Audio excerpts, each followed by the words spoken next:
السلام علیکم، میں امداد عمرو۔ آج پاکستان کی تاریخ کا انتہائی اہم ترین دن ہے، پاکستان کی سیاسی اور عدالتی تاریخ کا۔ آج ایک مجرم، ایک قیدی کا لائیو ٹیلی کاسٹ ہوگا، اور وہ بھی court room number 1 supreme court کے، اور سپریم کورٹ کے احکامات کے اوپر بات ہو رہی ہے عمران خان صاحب کی، اور ان کو آج پیش کیا جانا ہے عدالت میں۔ جب آپ میرا ویلاگ سن رہے ہوں گے تب تک یا تو وہ پیش ہو چکے ہوں گے، عدالت کی سماعت شروع ہو چکی ہوگی، یا کچھ دیر کے بعد ہو جائے گی۔ تو وہ عمران خان صاحب عدالت میں بھاشن دیں گے، تقریر کریں گے، یا ان کی لائیو ٹیلی کاسٹ ہو پائے گا نہیں ہو پائے گا، اس پر بھی بات کریں گے۔ اور دوسرا، حکومت جو ہے وہ جون تک کی مہمان ہے، اور جون کے بعد حکومت ہو جائے گی ختم۔ مولانا فضل الرحمان صاحب نے پیپلز پارٹی کو حکومت کے لیے سب سے بڑا مسئلہ قرار دیا ہے، اور شیخ رشید صاحب جون تک کی ڈیڈ لائن دے رہے ہیں۔ اور ایک اور معاملہ جو ہے وہ گڑبڑ ہوتا ہوا جا رہا ہے، وہ ہے علی امین گنڈاپور صاحب کا۔ خیبر پختونخوا کی حکومت اب چند دنوں کی مہمان نظر آ رہی ہے، کیونکہ جو علی امین گنڈاپور جس طرح سے آگے بڑھ رہے ہیں، اسے نظر آ رہا ہے کہ وہاں پر وفاقی حکومت کو مداخلت کرنا پڑے گی، کیونکہ وفاقی حکومت کو خیبر پختونخوا میں کام نہ کرنے کی دھمکیاں دی جا رہی ہیں، اور وفاقی اداروں پر قبضے کرنے کی دھمکیاں دی جا رہی ہیں۔ گورنر کو تو پابندی لگا دی گئی خیبر پختونخوا ہاؤس اسلام آباد میں ان کے داخلے پر، لیکن اب کچھ اور دھمکیاں علی امین گنڈاپور صاحب نے دی ہیں۔ تو ان معاملات پر بات کریں گے، اور آغاز مولانا فضل الرحمان صاحب سے کرتے ہیں۔ وہ جو عمران خان صاحب کی لائیو ٹیلی کاسٹ یا ان کی جو پیشی ہے، اس پر وہ بھی ایک دلچسپ واقعہ ہوگا، اس پر بھی بات کریں گے۔ لیکن مولانا فضل الرحمان صاحب جو ان دنوں ایک تحریک چلا رہے ہیں حکومت کے خلاف، ابھی ان کی تحریک زور نہیں پکڑ رہی، جلسے بے شک بڑے ہو رہے ہیں، متحرک وہ بہت تیزی کے ساتھ ہو رہے ہیں، لیکن ایک امپیکٹ آتا ہے تحریک کا، جس سے نظر آئے کہ حکومت یا ادارے پریشان ہوں، وہ اس طرح نہیں ہے۔ ایک وجہ یہ بھی ہے کہ مولانا فضل الرحمان صاحب کا جو ٹارگیٹ ہے، مولانا فضل الرحمان صاحب کا جو نشانہ ہے، وہ ہمارے جنرل ہیں، فوجی حکام ہیں ہمارے، تو اس وجہ سے بھی ذرا جب ایسی کوئی بات ہوتی ہے، ایسی کوئی تقریر ہوتی ہے، تو پھر ایسے میں ظاہر ہے وہ ان کی جو نشریات ہے وہ اس طرح نہیں ہوتی۔ کل انہوں نے پریس کانفرنس کی تھی ملتان میں، وہ نسبتاً اس کو اچھا ایئر ٹائم مل گیا تھا۔ اچھا، اس پریس کانفرنس میں جو مولانا فضل الرحمان صاحب کا لب و لہجہ تھا، ان کی جو گفتگو تھی، اور حکومت کے لیے انہوں نے کہا تھا کہ حکومت نہیں چل سکتی، اور پھر ساتھ ہی انہوں نے نئے انتخابات کا مطالبہ بھی کر دیا ہے کہ حکومت ریزائن کرے، گھر جائے اور نئے انتخابات کروائے جائیں۔ یہ وہ ڈیمانڈ ہے جو عمران خان صاحب کرتے ہیں۔ اور پھر جو پیپلز پارٹی حکومت کے لیے مسئلہ بن سکتی ہے، یہ وہ بات ہے جو مولانا فضل الرحمان صاحب بالکل اسی طرح ایک پیشن گوئی کے انداز میں کر رہے ہیں۔ یہ تو سیاسی پیشن گوئی ہے، لیکن جس طرح شیخ رشید صاحب کیا کرتے ہیں۔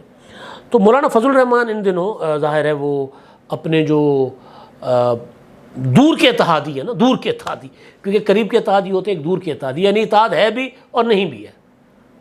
وہ کہہ رہے ہیں مولانا صاحب کہ ان کے پی ٹی آئی والوں کے ساتھ رابطے ہیں، میں دور کے اتحادی سے مراد پی ٹی آئی کی بات کر رہا ہوں، اور پی ٹی آئی کے اتحادی شیخ رشید صاحب رہے ہیں، تو اس حوالے سے پھر وہ تھوڑے سے اتحادی وہ بھی مولانا صاحب کے ہو جائیں گے۔ تو مولانا صاحب کہہ رہے ہیں کہ جی پی ٹی آئی کے ساتھ ان کے رابطے بھی ہیں، ان کے مذاکرات بھی چل رہے ہیں، ان کے معاملات بھی چل رہے ہیں، اور کچھ خفیہ ملاقاتیں بھی پی ٹی آئی والوں کے ساتھ وہ ایڈمٹ کر رہے ہیں مولانا صاحب کہ وہ بھی ہو رہی ہیں۔ تو ظاہر ہے یہ سارا کچھ حکومت مخالف تحریک کے لیے ہے، لیکن ساتھ ساتھ مولانا فضل الرحمان عمران خان سے ذرا ڈیفرنٹ اس لیے بھی ہیں کہ وہ باقی معاملات میں تو ان کی باتیں تقریباً ایک جیسی ہیں، لیکن ایک چیز میں فرق ہے مولانا صاحب کا اور عمران خان صاحب کا، وہ یہ ہے کہ مولانا فضل الرحمان صاحب حکومت کے خلاف تحریک چلانے کے باوجود مذاکرات سے انکاری نہیں ہے، انہوں نے دروازے بند نہیں کیے ہوئے، میل ملاقاتیں بند نہیں کی ہوئی۔ تو جب دروازے بند نہ ہو تو پھر کوئی نہ کوئی راستہ نکل ہی آتا ہے۔ تو عمران خان صاحب کے لیے تو بقول عارف عروی اپنا باہر سے کنڈی لگی ہوئی ہے، اور وہ کنڈی کسی سیاستدان کو نہیں کہہ رہے کہ آ کر کھولیں، وہ کنڈی کہہ رہے ہیں کہ جی آرمی چیف خود آ کر کھولیں، تو آرمی چیف تو کنڈی نہیں کھولتے۔ تو بہرحال ایک تو یہ بات، دوسری جو بات مولانا صاحب نے کی کہ جی پیپلز پارٹی جو ہے وہ حکومت کا حصہ ضرور ہے، کابینہ میں شامل نہیں ہے، لہٰذا وہ حکومت کے لیے مسئلہ بنے گی کسی بھی وقت۔ جب پیپلز پارٹی کو جس دن پریشانی ہوئی، اس دن پیپلز پارٹی حکومت کے لیے بنے گی مسئلہ۔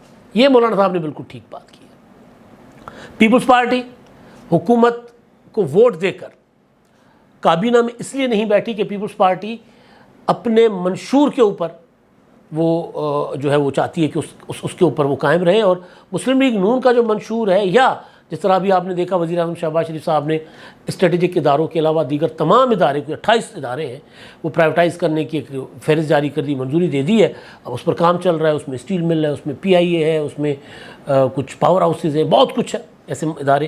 تو بہرحال اس میں پیپلز پارٹی نہیں چاہتی، پیپلز پارٹی چاہتی ہے کہ وہ پبلک پرائیویٹ پارٹنرشپ ہو، پرائیویٹائزیشن، کلی پرائیویٹائزیشن نہ ہو۔ تو وہاں پر آ کر جب معاملہ آئے گا، سینگ پھنسیں گے تو پیپلز پارٹی حکومت کے لیے ٹینشن ہوگی، لیکن یہ کہ پیپلز پارٹی حکومت کو گرا دے گی یہ نہیں ہوگا۔ کل بلاول بھٹو زرداری نے ایک تگڑی تقریر کی تھی، اس میں انہوں نے PTI والوں کو، عمران خان صاحب کو اپنا کیا ہوتا ہے اس آڑے ہاتھوں لیا تھا، تو وہ اور کھری کھری سنائی تھی ان کو۔ تو وہاں انہوں نے عمران خان صاحب کو بہادر خان کا خطاب بھی دیا تھا، اور ساتھ ساتھ پھر انہوں نے حکومت کے اقدامات کے خلاف بھی بات کی تھی، خاص طور پر کسانوں کا معاملہ، اور پبلک پرائیویٹ پارٹنرشپ کے اوپر انہوں نے بات کی، پرائیویٹائزیشن کے اگینسٹ بات کی کہ پرائیویٹائزیشن ٹھیک نہیں ہے۔ انہوں نے بتایا کہ سندھ میں کس طرح وہ پبلک پرائیویٹ پارٹنرشپ کے تحت اپنا کام چلا رہے ہیں۔ پھر انہوں نے ایک اور بات بتائی، انہوں نے کہا کہ جی KPK سے، پنجاب سے لوگ آتے ہیں وہاں پر سندھ کے جو اسپتال ہیں وہاں علاج کروانے، سندھ سے کوئی پنجاب میں PKLI میں یا لیڈی ریڈنگ اسپتال میں علاج کروانے نہیں جاتا۔ یہ بات بالکل ٹھیک ہے۔ اب ہو یہ رہا ہے کہ کیونکہ عمران خان صاحب کی حکومت اب اس میں اگر یہ ٹرن مکمل ہوا، اگر یہ والا مدت تو 15 سال ہو جائے گی، ورنہ 10 سال تو ان کو ہو گئے وہاں پر۔ تو 10 سالوں سے وہاں پر انہوں نے کیا کیا ہے؟ کچھ نہیں، سارا کچھ تباہ، ہیلتھ کا سسٹم تباہ، ایجوکیشن کا سسٹم تباہ، ہر چیز تباہ ہوئی ہے، اور غربت دن بدن اضافہ ہو رہا ہے وہاں پر۔ KPK کے ہمارے جو لوگ ہیں وہ محنت مزدوری کرنے کراچی جاتے ہیں، سکر جاتے ہیں، حیدرآباد جاتے ہیں، لاہور آتے ہیں، راولپنڈی جاتے ہیں، تو وہ دوسرے شہروں میں جاتے ہیں علاج، ٹھیک ہے علاج کے لیے تو ایک بات مان لی، لیکن دوسری طرف وسائل جو ہیں وہ لوگوں کو روزگار کے مواقع نہیں دیے گئے۔ تو وہ پھر PTI ظاہر ہے وہ اس کو یہ باتیں سننا پڑیں گی جو بلاول بھٹو زرداری نے کی ہیں، اور عمران خان صاحب کو انہوں نے بہادر خان کہا، بہادر خان انہوں نے تنزیہ کہا۔ میں آپ کو کئی بار اپنے ولاگس میں گزارش کر چکا ہوا ہوں کہ میں جب خان صاحب کے لیے جب وہ تہاری چڑھا کر سر پر اور وہ بالٹیاں چڑھا کر عدالتوں میں پیش ہوتے تھے، بلٹ پروف بالٹیاں، تو اس وقت میں کہتا تھا کہ خان صاحب ڈرپوک ہے۔ تو مجھے میرے ایک دوست نے کہا، اسلام آباد سے ہی ہے، ایک سیاستدان، انہوں نے کہا یار یہ نہ کہا کرو کہ وہ ڈرپوک ہے، یہ کہا کرو کہ ماشاءاللہ بہادری بہت زیادہ ہے۔ تو اس سینس میں بلاول بھٹو نے ان کو کہا بہادر خان۔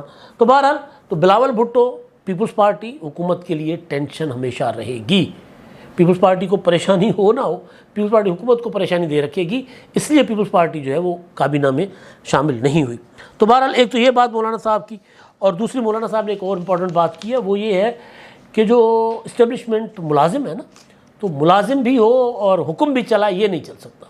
تو انہوں نے کہا کہ جی سیاست سے سارے پیچھے ہٹ جائیں، سیاستدانوں کے حوالے سارے معاملات کر دیں۔ بات اصولی طور پر مولانا صاحب کی بالکل ٹھیک ہے، اور الیکشن ہو یا عدالتی امور ہو، کوئی بھی معاملات ہو، اس میں اسٹیبلشمنٹ کی، جرنیلوں کی، فوج کی مداخلت نہیں ہونی چاہیے، اس سے اس کو پاک ہونا چاہیے۔ تو بہرحال تو مولانا صاحب دیکھتے ہیں کہ ان کی جو تحریک ہے وہ کتنا آگے بڑھتی ہے اور کتنا وہ زور پکڑ سکتی ہے ان کی تحریک، اور عمران خان صاحب اور وہ کسی موڑ پر جا کر ملیں گے یا نہیں ملیں گے، یہ بھی سوال ہے، کیونکہ ابھی تک مولانا صاحب جو ہے وہ اوائڈ کر رہے ہیں۔ انہوں نے کہا کل کہ میں نے تو تحریک پہلے شروع کر دی ہوئی ہے اور سب سے تیزی کے ساتھ میں تحریک چلا رہا ہوں، تو کسی موڑ پر شاید یہ دو دھاریں آ کر مل جائیں، شاید مل جائیں، لیکن عمران خان صاحب جو ہیں وہ تو چاہتے ہیں کہ آرمی چیف سے بات چیت ہو۔ تو مولانا فضل الرحمان شاید اس وجہ سے بھی اس سے اوائڈ کر رہے ہوں گے کہ یار وہ تو کچھ اور ڈیل ڈول کے چکر میں ہے۔ تو مولانا صاحب کہتے ہیں کہ جی مجھے انہوں نے کسی کو کہا کہ ان سے سوال ہوا نا کہ جی آپ کو کوئی وزیر اعظم بنا دے، صدر بنا دے، انہوں نے کہا کوئی کون ہوتا ہے، مجھے عوام بنائیں گے تو بنوں گا ورنہ نہیں بنوں گا۔ تو بہرحال ایک تو یہ معاملہ ہے کہ مولانا صاحب بڑا اس وقت متحرک ہوئے ہیں۔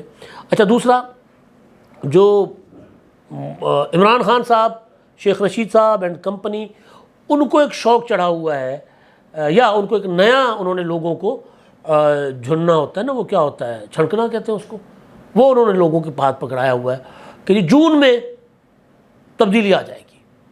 میں ایک دیکھ رہا تھا، کسی دوست نے ٹویٹ کیا، بلکہ اپنا فیس بک پر رکھا، کہ PTI والوں کی آدھی عمر جو ہے وہ یہ کہتے گزر گئی کہ نواز شریف پاکستان واپس نہیں آئیں گے.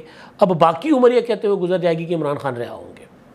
تو اب باقی عمر وہ گزرے نہ گزرے، لیکن ابھی فی الحال انہوں نے جون پر تکیہ کر لیا ہے کہ جی بجٹ آئے گا تو بجٹ میں حالات خراب ہو جائیں گے، لوگوں کو ریلیف نہیں ملے گا، مہنگائی ہوگی، یہ ہوگا وہ ہوگا، اور لوگ جو ہے باہر آ جائیں گے. بہرحال لوگ باہر آتے ہیں نہیں آتے. لیکن شیخ رشید صاحب وہ کہہ رہے ہیں جی 30 جون سے پہلے جوڈو کراٹو ہو جائے گا اور سارا کچھ ہو جائے گا. شیخ رشید صاحب کی کبھی کوئی پیشن گوئی ٹھیک ثابت ہوئی نہیں ہے. مجھے بھی 30 سال ہو گئے صحافت کرتے ہوئے، تو میں نے تو کبھی شیخ رشید صاحب کی کوئی پیشن گوئی ٹھیک ثابت ہوتے نہیں دیکھی. وہ پھر اس سے کیونکہ وہ ریٹنگ لیتے ہیں تو لہٰذا ان کو میڈیا چلاتا بھی ہے، ورنہ شیخ رشید صاحب چرب زبانی، بد کلامی، بدتمیزی کے علاوہ ان کے پاس کوئی کانٹینٹ نہیں ہوتا. بکتا ہے وہ تو ان کو سنتے ہیں لوگ، تو خود کہتے ہیں کہ جی میں جس پروگرام میں ہوتا ہوں تو پروگرام بہت ریٹنگ لیتا ہے. تو بہرحال ایک یہ معاملہ. اچھا دوسرا معاملہ، کیونکہ حکومت کے گرنے کی باتیں ہو رہی ہیں تو وفاقی حکومت یا صوبائی حکومتوں کو کوئی خطرہ مجھے کہیں نظر نہیں آ رہا.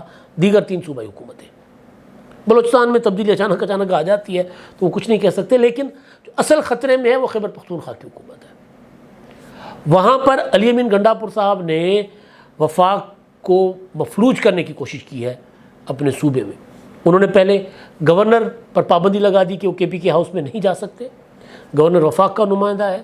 گورنر پر پابندی لگانا یعنی آئین کے ساتھ براہ راست تصادم میں آنا. پھر انہوں نے کل اعلان کیا کہ اگر لوڈ شیڈنگ ختم نہیں ہوتی تو پھر ہم گرڈ اسٹیشنوں کا کنٹرول سنبھال لیں گے. گرڈ اسٹیشن اگین بجلی کا محکمہ ہے، وفاق کا محکمہ ہے. تو گرڈ اسٹیشنوں پر قبضہ کرنے کا مطلب یہ ہے کہ وفاقی اداروں پر قبضہ کریں گے اور وفاقی اداروں کو کام نہیں کرنے دیں گے. لوڈ شیڈنگ کا ایشو ہے، حل ہونا چاہیے. لیکن یہ جو دھمکی ہے، یہ دھمکی عمران خان کو نقصان دے گی، پی ٹی آئی کو نقصان دے گی، وفاقی حکومت کو اس سے کوئی فرق نہیں پڑنا. بلاول بھٹو زرداری نے بھی اب وہ بات کہی تھی نا جو میں پہلے دن سے کہتا آ رہا ہوں. ڈیرہ اسماعیل خان کے مجھے کسی سورس نے بتایا تھا کہ جی یہ کسی اور طرف سے سی ایم بنے، عمران خان صاحب کو کسی نے مطلب استعمال کر لیا. تو کل بلاول نے بھی کہا کہ یہ عمران خان کے نہیں کسی اور کے وزیر اعلیٰ ہیں، علی امین گنڈاپور صاحب. تو وہ جو ان کے اقدامات ہیں وہ وہاں عوام کو سرو نہیں کر رہے، وہ حکومت نہیں کر رہے، وہ مکمل ہر وقت کوئی نہ کوئی تنازع کھڑا کر کے بیٹھے ہوئے ہیں، وفاق کے ساتھ تصادم میں آ رہے ہیں. تو جب وفاق کے ساتھ تصادم میں آئیں، اگر آئین پر عمل درآمد سے روگردانی کریں، آئین کے سامنے کھڑے ہو جائیں، تو پھر آئین جو ہے وہ راستہ بناتا ہے اس صوبائی حکومت کے خلاف وفاق کے اقدامات کا، کہ یا تو وفاقی حکومت وہاں پر مداخلت کرے، کوئی ایمرجنسی لگائے، گورنر راج لگائے، جو بھی. اب گورنر راج ذرا مشکل کر دیا گیا ہے کہ صوبائی اسمبلی قرارداد منظور کرے گورنر راج کے لیے. اگر صوبائی اسمبلی نہیں قرارداد منظور کرتی تو پھر قومی اسمبلی اور سینٹ سے 2/3 میجورٹی چاہیے. تو وہاں پر بھی 2/3 میجورٹی حکومت کو ملتی نہیں ملتی. لیکن یہ آبیل مجھے مار والی صورتحال ہے کہ وہاں پر اپوزیشن اس پوزیشن میں نہیں ہے کہ علی امین گنڈاپور کی حکومت کو کوئی ٹف ٹائم دے سکے یا تحریک عدم اعتماد کے ذریعے گرا سکے. یہ صاحب دوسرے راستے سے اپنی حکومت ختم کروانے پر تلے ہوئے ہیں. تو پھر بجا کہا جاتا ہے کہ وہ عمران خان کے نہیں کسی اور کے وزیر اعلیٰ ہیں، کیونکہ وہ عمران خان کی سیاست کو وہاں نقصان پہنچا رہے ہیں. تھوڑی دیر کے لیے صحیح یہ ذرا لوگ تالیاں شالیاں بجائیں گے کہ واجی واہ گنڈاپور صاحب کیا تو آپ نے بھڑک ماری ہے. لیکن جو وزیر اعلیٰ اگر گنڈا گردی پر اتر ہے نا کہ میں گرڈ اسٹیشن پر قبضہ کروں گا، تو پھر اس پر وفاق کا ایکشن کچھ اور ہوتا ہے. تو وہ ایکشن اس حکومت کو کے خاتمے کا سبب بھی بن سکتا ہے. تو وفاقی حکومت تو جون تک مجھے نہیں جاتی ہوئی نظر آ رہی، وہ تو اپنا مدت پوری کرے گی. لیکن کے پی کی حکومت بہرحال ڈینجر زون میں داخل ہو چکی ہوئی ہے. آخری چیز اور جو امپورٹنٹ چیز وہ ہے جناب قیدی نمبر 804 بہادر خان عمران خان. سپریم کورٹ میں عمران خان صاحب کی پٹیشن ہے نیب ترامیم کے خلاف. جسٹس قاضی فائز عیسیٰ صاحب چیف جسٹس کی سربراہی میں جسٹس امین الدین خان، جسٹس اطہر من اللہ صاحب، جسٹس جمال مندوخیل، جسٹس حسن نظر رضوی صاحب اس کی سماعت کر رہے ہیں. پچھلی سماعت پر جو ہے وہ عمران خان کی درخواست آئی تھی کہ جی مجھے پیش ہونے کا موقع دیا جائے اور مجھے پروڈکشن آرڈر میرے جاری کیے جائیں. بہرحال اس میں کافی آرگومنٹس کے بعد جسٹس اطہر من اللہ صاحب کی تجویز پر یا ان کے کہنے پر، ان کے فیصلے پر پھر تمام جج صاحبان اس پر آمادہ ہو گئے کہ جی ان کو عمران خان صاحب کو آج ویڈیو لنک کے ذریعے پیش کیا جائے. اب ویڈیو لنک کے ذریعے عمران خان صاحب کی اول تو پیشی ہوتی ہے یا نہیں ہوتی، کہیں شارک نہ کوئی کام دکھا جائے، کوئی فائبر آپٹک نہ کاٹ دے یا کوئی اور ایشو نہ بن جائے. اور اگر پیش ہوتے ہیں تو پھر کیا لائیو ٹیلی کاسٹ ہوں گے؟ کیونکہ کورٹ روم نمبر 1 کے اندر چلنے والا ہر مقدمہ لائیو ٹیلی کاسٹ کرنے کا آرڈر ہے سپریم کورٹ کا، چیف جسٹس صاحب کا. تو لائیو ٹیلی کاسٹ ہوگی یا نہیں ہوگی یہ چیز. اور دوسری چیز، اگر لائیو ٹیلی کاسٹ ہوتی ہے تو مقدمے کے اندر رہنے دیا جائے گا عمران خان کو، یا عمران خان صاحب بھاشن دیں گے؟ کیونکہ وہ بھاشن دے سکتے ہیں، موقع ان کو مل گیا ہے دبئی لیکس کو لے کر. وہ کہیں گے دیکھیں جی دبئی لیکس، ان میں تو سارے حکومت ترمیمیں کرنے والے سارے ان میں آتے ہیں، تو یہ تو کانفلکٹ آف انٹرسٹ ہوگا اگر ان کو ترمیم کرنے دی جائے. یہ تو اپنے مفادات کو سرو کر رہے ہیں، ان کا تحفظ کر رہے ہیں. تو بہرحال ایک چیز وہ یہ بھی کہہ سکتے ہیں، لیکن جو امپورٹنٹ چیز ہے وہ یہ ہے کہ 9 ماہ کے بعد عمران خان صاحب جو ان کی مہورت ہوگی، رونمائی ہوگی، وہ سامنے آئیں گے تو پتہ چلے گا. جو کہا جاتا ہے نا کہ عمران خان صاحب ڈٹ کے کھڑے، تو پتہ چلے گا کہ وہ ڈٹ کے کھڑے ہیں یا نہیں کھڑے، کمزور ہیں یا ابھی اسی اسپرٹ میں، اسی طاقت میں. اب تک کے لیے اتنا ہی. اللہ حافظ.